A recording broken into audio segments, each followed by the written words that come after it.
Prosiguiendo con nuestra exposición anterior, nos quedamos en el punto 10.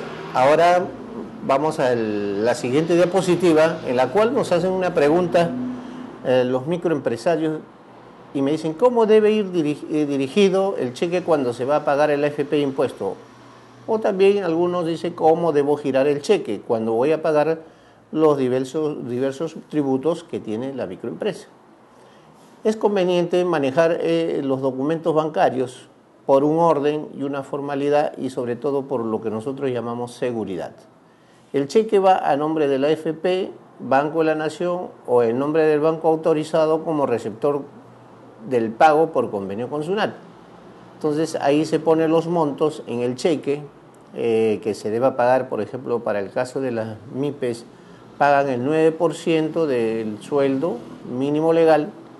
El aporte de ese 9% va ahí y donde dice a la orden de, se puede poner SUNAT, Banco de la Nación, si es así, si es un cheque de otro banco, y si es del Banco de la Nación se pone SUNAT. Entonces ya indistintamente de acuerdo a la chequera que tenga cada microempresario. En esto yo creo que no habría ningún inconveniente, ya que el orden que tendríamos nosotros en todas las obligaciones tendrían un sustento con su respectivo voucher o comprobante de pago.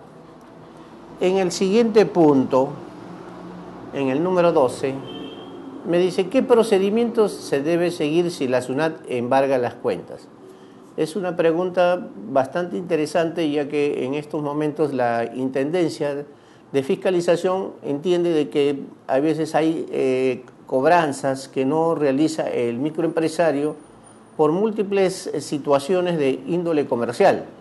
Entonces, muchas veces la SUNAT no se percata de ello o no entra al tema comercial e inmediatamente a la semana está llamando para que en forma telefónica la empresa pague los impuestos correspondientes, si está dentro, en este caso, del régimen especial de renta o el régimen general, pagar lo que es el tributo IGB, la cuenta propia, pagar el impuesto de la renta a cuenta o también puede ser el pago de los aportes a salud.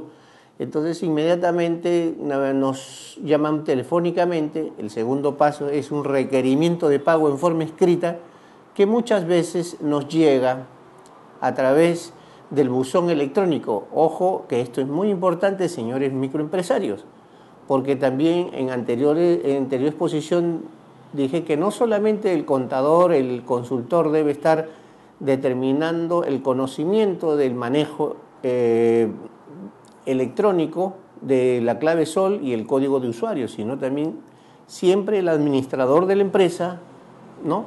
Para que a su vez ya puede ser el mismo propietario tengan a bien estar al pendiente todos los días, abrir en su buzón cómo está, qué novedades tiene la SUNAT respecto a nuestras obligaciones y también verificando si todo está correcto de acuerdo a nuestras obligaciones, hemos pagado de más, hemos pagado de menos, hay intereses, de repente pagamos fuera de plazo. Es conveniente siempre checar y también verificar para no tener algunas sorpresas. Por ejemplo, no esperar que la SUNAT después de este requerimiento de pago nos haga las órdenes de cobranza coactiva, y cuando son cobranzas coactivas automáticamente la SUNAT ya nos está cobrando las costas legales respectivos, que en el lapso de 48 horas tenemos que nosotros cancelar la obligación y también pagar estas costas, porque muchos contribuyentes cometen el grave error y omisión de pagar solamente el tributo atrasado, si es que ese es el caso,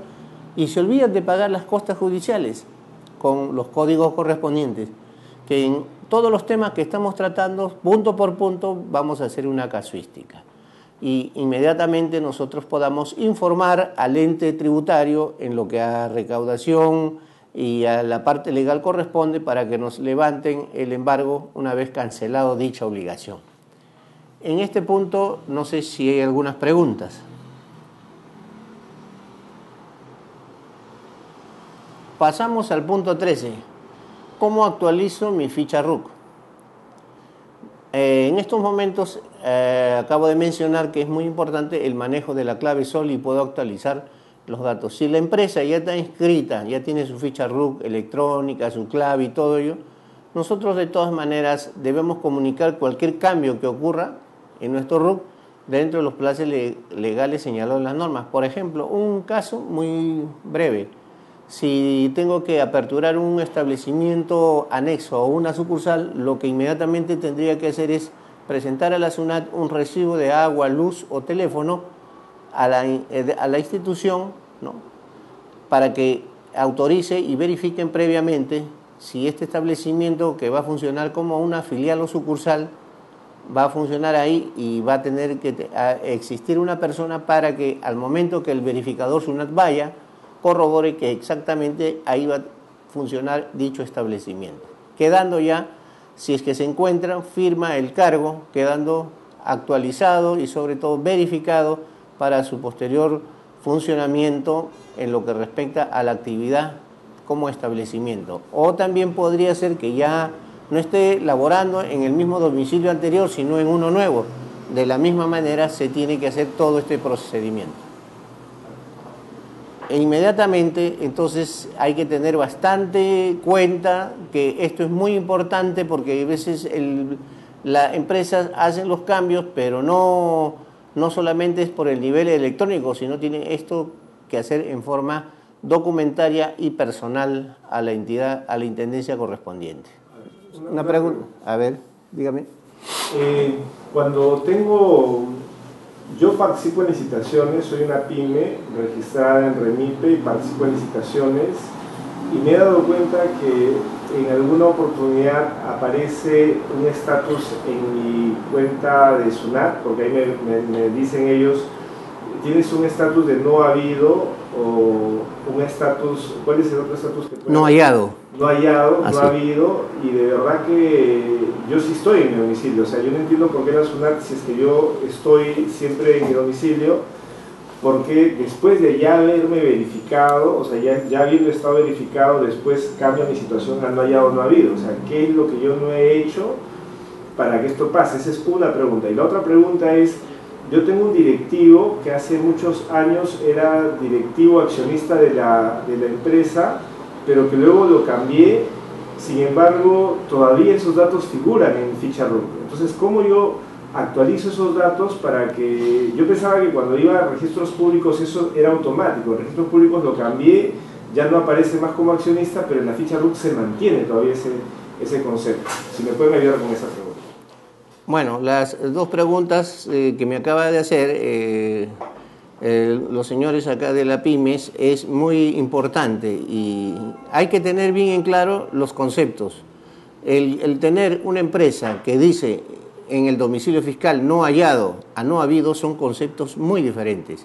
El no hallado es cuando la SUNAT emite un comunicado, una resolución, un requerimiento, ¿no?, y está no ubicado, no existe una persona que pueda recepcionar el documento para el requerimiento respectivo. O sea, es no habido, se va constantemente la SUNAT a verificar si existe esta empresa, si hay una persona trabajando. Entonces, no habido es porque no hay nadie, no lo atiende, no suscribe ningún cargo. Y no hallado, la empresa puede estar trabajando, pero en ese momento no se encuentra ni un trabajador, salieron a almorzar. Entonces ellos inmediatamente tienen que llamar a la SUNAT y determinar que el personal salió a almorzar y que ellos verifican a través de la clavesol que sí se encuentran, hacer una llamada telefónica, y si hay un documento que ellos quieren entregar, entonces ellos mismos se pueden apersonar o llamar por teléfono para que nuevamente determinen una fecha y un horario establecido para que se pueda recepcionar cualquier documento que el ente tributario quiere hacerle, como requerimientos, fiscalizaciones, etcétera. Ese es absolviendo la primera pregunta. La segunda inquietud viene a ser qué sucedería que cuando se hace el cambio de un socio, ya sea de una persona, de una empresa, de una persona jurídica, y que ya prácticamente no está, y que ya se han modificado los estatutos, ha habido cambio en el sistema societario, los propietarios de acciones o participaciones, se ha hecho la modificación ante los registros públicos, la notaría también ya tiene mención. Inmediatamente lo que tiene que hacer el pequeño empresario, nuevamente ingresar dicho documento con la última ficha de actualización de registros públicos para actualizar la data que tiene SUNAT, porque automáticamente no se puede hacer eso en los registros públicos. El registro público lo único que hace es, obviamente, generar dicha transacción, dicho cambio, pero ellos no están en la obligación de actualizar en el campo tributario la nueva ficha con el nuevo integrante, o de repente ya vendió sus acciones, su participación. Entonces ese documento tiene que físicamente presentar a la SUNAT. Se llama ficha de actualización societaria. Sacar e inmediatamente presentar, ¿no?, a la SUNAT para que quede bien establecido quién es el presidente del directorio, quién es el vicepresidente y también el representante legal, si es que es materia de nombrar a otras personas, para que quede debidamente establecido y oficialmente y que ya no figure esa persona, ya sea para tratar de limitar responsabilidades. Yo creo que, no sé si hay conformidad en la respuesta. Bien, entonces pasamos al punto 14, al siguiente punto, los plazos. Dice, los plazos para comunicar la modificación del domicilio fiscal es un día hábil. Claro, aquí me dice el plazo para modificar los microempresarios tienen que tener en consideración si se modifica un domicilio fiscal es importante. ¿Por qué? Porque ¿qué puede pasar si usted decide trasladar su predio comercial a otro punto?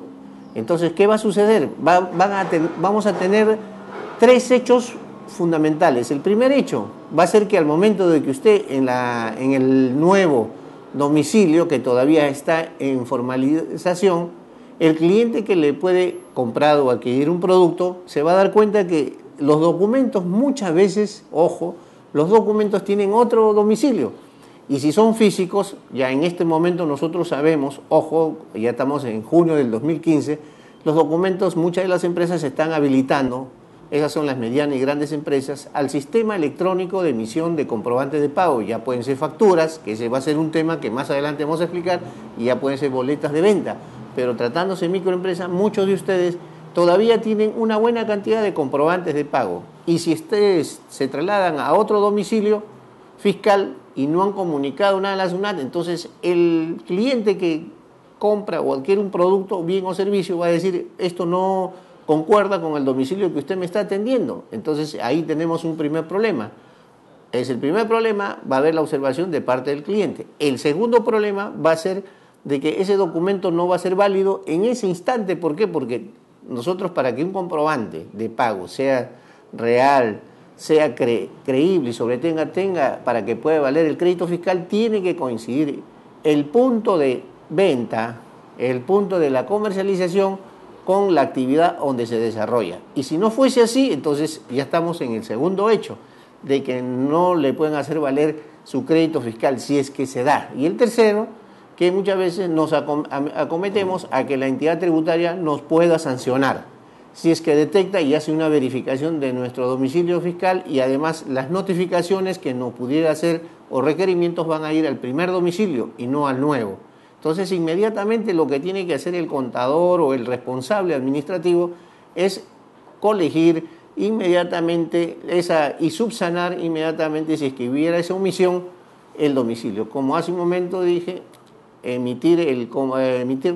tenemos que llevar el documento del nuevo domicilio, sea un recibo de luz, agua o teléfono, a la administración tributaria, y que ellos verifiquen, una vez que reciban, verifiquen en los días posteriores, creo que son 6-7 días hábiles, y tiene que haber una persona para que firme y dé conformidad al domicilio actual. Eso nos evitaría problemas con los clientes, con la SUNAT y sobre todo con en la credibilidad y en la formalidad de nuestros actos económicos. La administración pública debe actualizar la información relativa también a los representantes legales. Eso también es bien importante. Entonces, no sé si existe alguna inquietud. Pasamos. 13. Dice, ¿cómo se emite una factura comercial? Aquí sí vamos a demorarnos un poquito. Señores contribuyentes, pequeños empresarios, medianos, muchas veces nosotros incurrimos por desconocimiento y a veces por no querer pagar los tributos adecuados a las facturas comerciales. Aquí varias veces hemos sido críticos acerca del tema de los comprobantes de pago falsos o las facturas de favor que llamamos.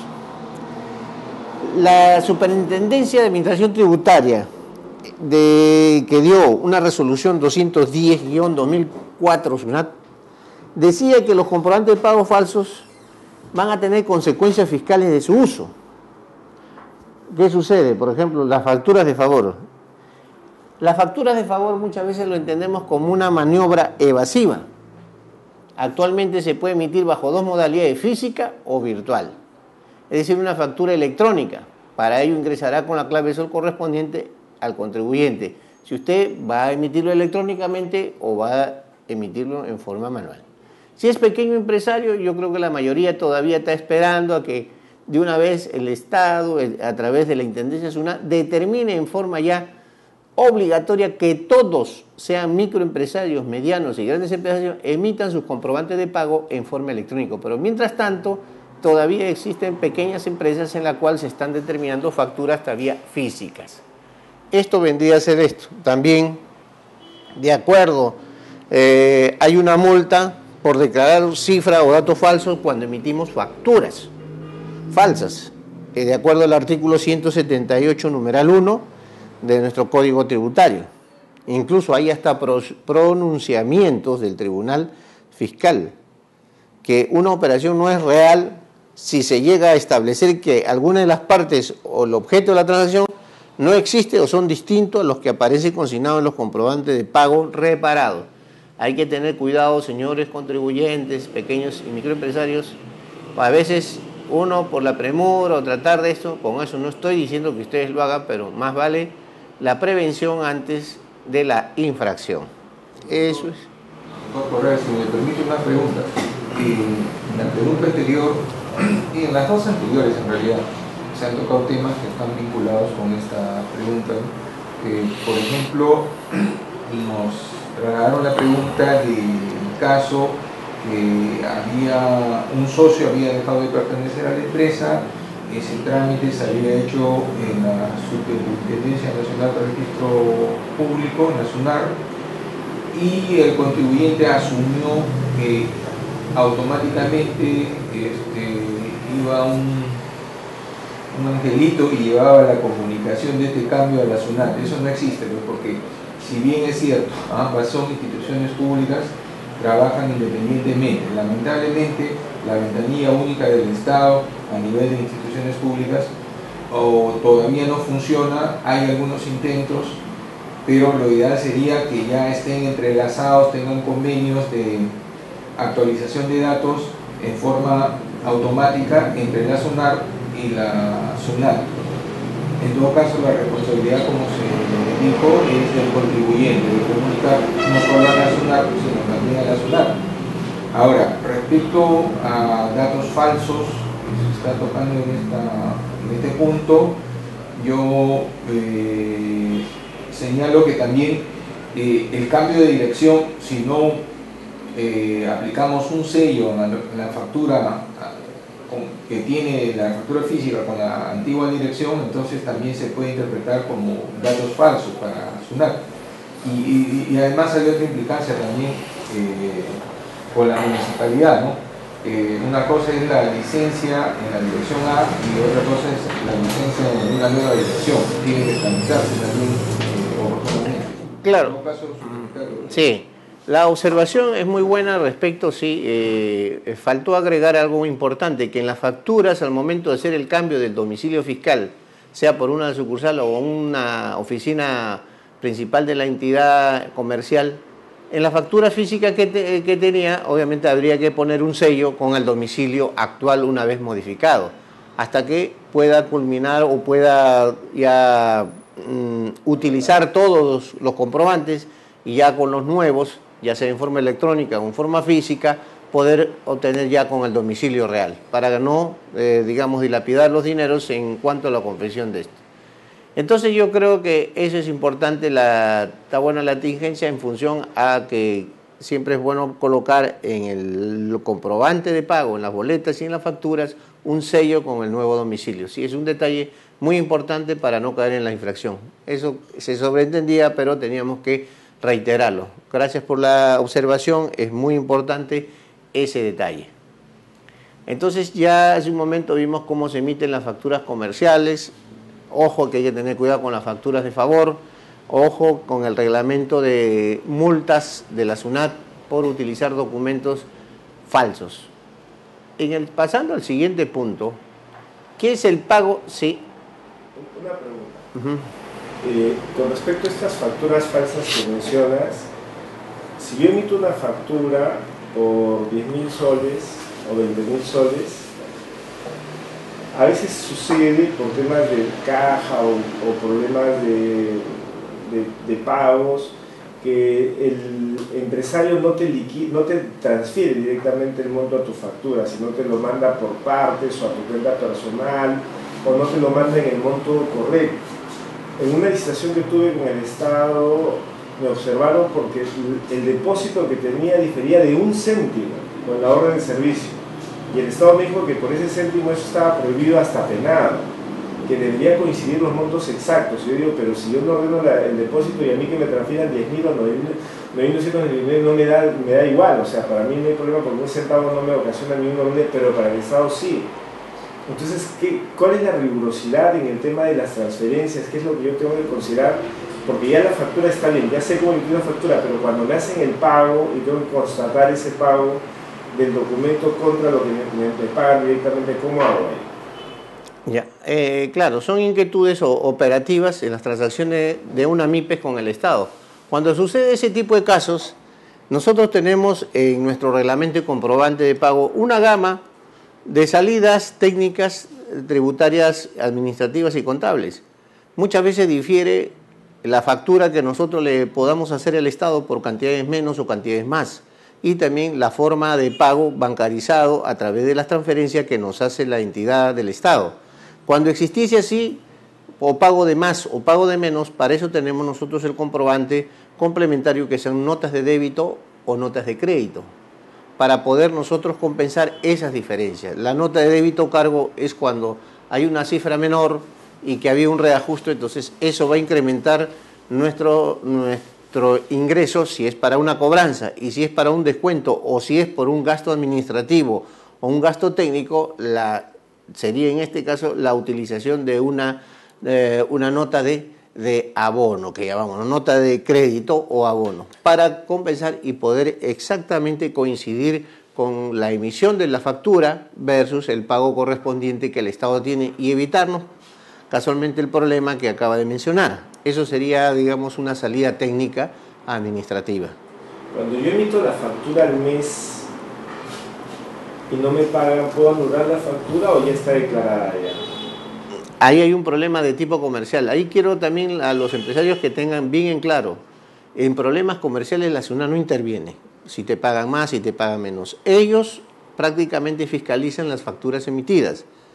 Y en las facturas emitidas nosotros tenemos que tener cuidado a quién emitimos y cómo está el contrato comercial que hemos hecho, si es con el Estado. Porque ustedes saben, con una licitación de menor cuantía siempre conlleva un contrato. Y ahí estipula o especifica en qué plazos nos están pagando y en qué plazos nosotros tenemos que emitir el comprobante. Si vemos que en el plazo va a ser bastante amplio, tenemos que también poner una cláusula en la cual se cautele el impuesto que nos va a afectar.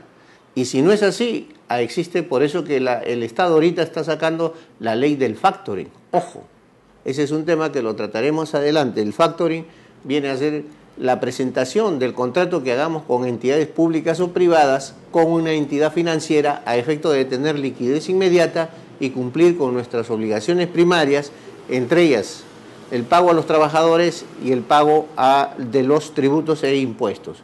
Entonces, esto es muy importante a efecto de tener en consideración de no entrar en incumplimientos, en trabas y sobre todo en la parte que corresponde en las moras y multas que pudiésemos tener. Licenciado Jorge Velarde, por favor, ¿me puede repetir la pregunta? Sí, sobre el tema consultado de contrato, un servicio prestado a una entidad del Estado y el pago no oportuno, digamos, o en la fecha esperada de dicha factura. Una de las inquietudes es Claro, habría que verlo desde el punto de vista de lo que dispone la ley de contrataciones y adquisiciones del Estado, si es que en ese contrato podemos establecer que va a haber una factura por un monto determinado porcentaje, 30, 40, 50 tal vez por ciento del total del servicio, a la suscripción del mismo y la referencia a la culminación y la emisión de la conformidad del servicio por parte de la entidad usuaria o contratante. Eso desde el punto de vista de la ley de contrataciones. El otro aspecto es el tributario. Si SUNAT nos aceptaría esta modalidad, digamos, de facturar en dos momentos. Uno al inicio, de acuerdo al contrato, y el saldo restante a la conclusión del servicio prestado. Como estamos en la explicación de cómo se emite una factura comercial, vimos las dos modalidades, físicas y electrónicas. Vimos también las situaciones que se pueden estar sucediendo en este nivel. Ahora, en la siguiente diapositiva, que es el pago de sanciones, ¿qué es el pago de sanciones bajo el concepto de gradualidad? Nosotros entendemos la deducción de la sanción puede ser de hasta el 95% si subsanamos voluntariamente, antes que el SUNAT notifique. Esta gradualidad es muy conveniente porque tenemos que considerar las empresas y microempresas que cuando caemos, digamos, en diversos tipos de infracción, en forma voluntaria es mucho más conveniente subsanarlo. Eso es lo que nosotros llamamos dos sanciones, en forma inductiva o en forma voluntaria. Voluntaria cuando el contribuyente decide subsanarlo en forma individual y en forma deductiva cuando la SUNAT emite un requerimiento de pago de dicha multa. Obviamente con la gradualidad porque ya detectó la falta o la infracción. Doctor, si me permite una consulta, en la etapa de que la SUNAT ya me ha notificado de que hay una determinada omisión o infracción, si fuera el caso, de las obligaciones tributarias. Sin embargo, hasta el momento, cuando notifica, yo puedo hacer voluntariamente la subsanación de la omisión o de la obligación incumplida y estaría sujeto a la aplicación de la gradualidad, o sea, el descuento ese de hasta el 95%, en tanto no haya la SUNAT emitido una resolución determinativa. ¿Es eso correcto o estoy...? Sí, es correcto, porque si sabemos nosotros, si somos no conscientes, si somos prácticamente voluntarios de que eso ha caído en una infracción o en un error, digamos, involuntario, entonces es preferible hacerlo en forma ya, digamos, independiente de lo que la SUNAT más adelante pueda hacer. O sea, eso es de manera voluntaria, no esperar en forma, claro, con procedimientos que no va a llevar a cabo a ningún esto y va a ser mucho mayor la cantidad que vamos a poder nosotros cancelar. Es preferible eso.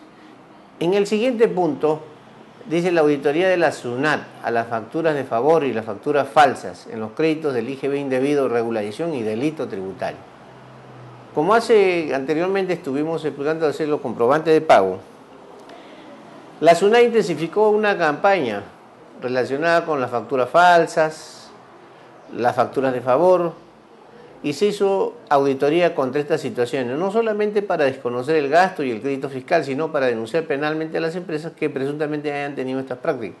Nosotros sabemos que la SUNAT prácticamente ya está cruzando información a través del DAOT. Ahora las pequeñas y microempresas dirán, si yo vendo poco, a mí no me van a detectar. Uno, alguna factura de favor que yo pueda haber tenido, o también, en otro caso, también determinar el no pago de los impuestos. Pero hay un grave error porque nosotros tenemos que entender que ahora con el sistema electrónico y la tecnología es fácil cruzar información con otras empresas, tanto proveedores como clientes, lo que nosotros ya conocemos como el DAOT, Declaración Anual de Operaciones con Terceros, en la cual es fácil ver y determinar, ¿no?, de qué empresa nos hemos comprado y a quién hemos vendido. y ya al momento de cruzar y ver serias inconsistencias, inmediatamente la SUNAT, a través de una carta de requerimiento, nos citará para esclarecer en nuestro registro de compras y nuestro registro de ventas y en la forma de pago por qué existen esas diferencias. Entonces ahí detectan que se han utilizado facturas falsas, que se ha detectado incluso operaciones no eficientes, y ahí prácticamente vamos a tener serios problemas. Doctor, al respecto, si yo registro en mi contabilidad una factura por compra, por decir, de materiales de construcción, porque hemos hecho unas mejoras en las instalaciones de nuestra empresa, además de la factura, para que esto cumpla el requisito de fehaciencia que espera y exige el SUNAT y los principios y normas tributarias, ¿qué debería acompañarse a esa factura? Bueno, ante la pregunta sobre facturas que tengan que ver, digamos, que no son consideradas dentro de la actividad generadora de rentas, que digamos son gastos en cuanto a implementación y mejoramiento de infraestructura, sí es válido, pero casualmente eso debe estar debidamente sustentado, siempre y cuando estas facturas sean reales, se haya bancarizado de manera correcta y de esa manera ya pueda determinarse el pago correspondiente. Aunque muchas de esas facturas, al estar dentro de los términos legales, muchas veces se van a determinar ciertas observaciones, si es que la SUNAT determina que no ha lugar para utilización del crédito fiscal, ya que esas mejoras, esos gastos, son, digamos, operaciones que no están enmarcadas dentro de la actividad generadora de la renta de la empresa. Simplemente son gastos de infraestructura más no gastos comerciales. Porque una empresa que se dedique a la actividad de compra y venta, por ejemplo, de artículos deportivos, no creo que sea lo correcto, lo lógico y que la SUNAT permita, si esa empresa está construyendo 2 o 3 pisos en la infraestructura que ellos tienen y tenga un enorme crédito fiscal que en nada va a corroborar, en nada va a determinar pagar un impuesto de menos, ya que la actividad de la infraestructura que están haciendo es totalmente diferente a la actividad comercial en cuanto a la compra y venta de artículos deportivos. Doctor, disculpe, pero siempre y cuando debemos entender, si no es así, por favor, nos aclara, yo puedo estar construyendo o mejorando las instalaciones o construyendo nuevos ambientes, pero si están destinados a salones de venta, de exhibición o almacenes de las líneas de productos que comercializo, se entiende que sería perfectamente válido, ¿no? Eso es uno. Dos, en cuanto a la pregunta anterior que formulé sobre el sustento de la factura, y citaba justo el caso de esto de instalaciones, mejora de las instalaciones, compra de materiales, de construcción, etc. Se entiende que esa factura deberá llevar una correlación con un presupuesto de un maestro de obra, ¿no?, por los materiales, las cantidades de los mismos, y la factura tendrá pues su día de remisión, alguien habrá recibido los materiales y luego habría pues digamos, si se quiere, un informe, ¿no?, de la conclusión de los trabajos por parte del maestro de obra, ¿no? Hablemos de un ingeniero, un arquitecto, supongamos que es un maestro de obra, que es lo más común en las pequeñas empresas o en las MIPES. Entonces, esa interpretación que tienen muchos comerciantes, muchos empresarios de las MIPES, en cuanto a que estos casos estarían justificados y ese tipo de sustento sería válido, en todo caso nos gustaría conocer su punto de vista. Gracias. Aquí, bueno, la inquietud es muy buena porque hay muchos que están en esa casuística en cuanto a yo quiero mejorar la infraestructura de mi empresa, obviamente siempre y cuando el inmueble esté a nombre de la empresa, o si está alquilado, siempre que los contratos del alquiler determinen que los arreglos o la mejora en infraestructura sean de parte de la empresa comercial que ahí está subarrendando. Pero si no fuese así, entramos al principio, el criterio de razonabilidad, que cuál sería el soporte del gasto respecto a la actividad de la empresa. Entonces hay que considerar que nosotros, en el término de poder utilizar el dicho crédito fiscal, obviamente tiene que estar en paralelo a las ventas, porque si la empresa tiene buenas ventas, hay bastante ingresos y con eso se está construyendo, enhorabuena, si es posible, pero tiene que haber un criterio de razonabilidad en cuanto al gasto en la inversión, aún teniendo nosotros como tercerización a una empresa contratista que nosotros hemos tenido a bien para poder utilizar esas facturas, que dicho sea de paso, también las facturas de construcción están sujetas a la detracción. Sí se puede utilizar para esos casos. Gracias, doctor. Para ello, dice, se implementarán mecanismos de seguimiento de la creación de nuevas empresas, pues hay un 6% de las firmas que son creadas justamente en Cascarón. Bueno, eso ya no es novedad, sabemos que en las pequeñas y microempresas, casi un gran sector de pequeños empresarios acuden a la informalidad de estas empresas cascarón, que después van a tener solución inmediata, pero problemas a mediano y largo plazo. Hay que tener bastante cuidado en este tema. Estos problemas, doctor, ingresarían incluso al campo digamos, de una responsabilidad ya de tipo penal. Por supuesto, porque prácticamente el Estado dejaría de cobrar enormes cantidades de dinero cuando son grupos de empresas, enorme dinero en cuanto a la evasión tributaria y la ilusión, y ese es un delito, y que linda ya en lo penal si es que hay personas o grupos de empresas que se dedican a esta actividad ilícita. Concertando voluntariamente. Así es, creando incluso hasta precio de concertación, tratando de pagar de menos, eso está tipificado penalmente y tiene hasta pena de cárcel. Hay que tener bastante cuidado con eso, no buscar esas salidas que no van a terminar, no van a tener buen fin.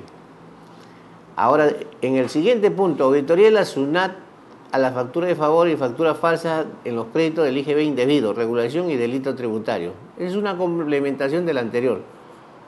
Bueno, las operaciones no reales implican unos 5.000 millones de evasión de impuestos general a las ventas, quizás hasta podría ser más, sin considerar a las empresas mineras, que ahora nosotros sabemos que generan enormes resultados contaminantes, impactos ambientales bastante negativos y evasiones tributarias por doquier.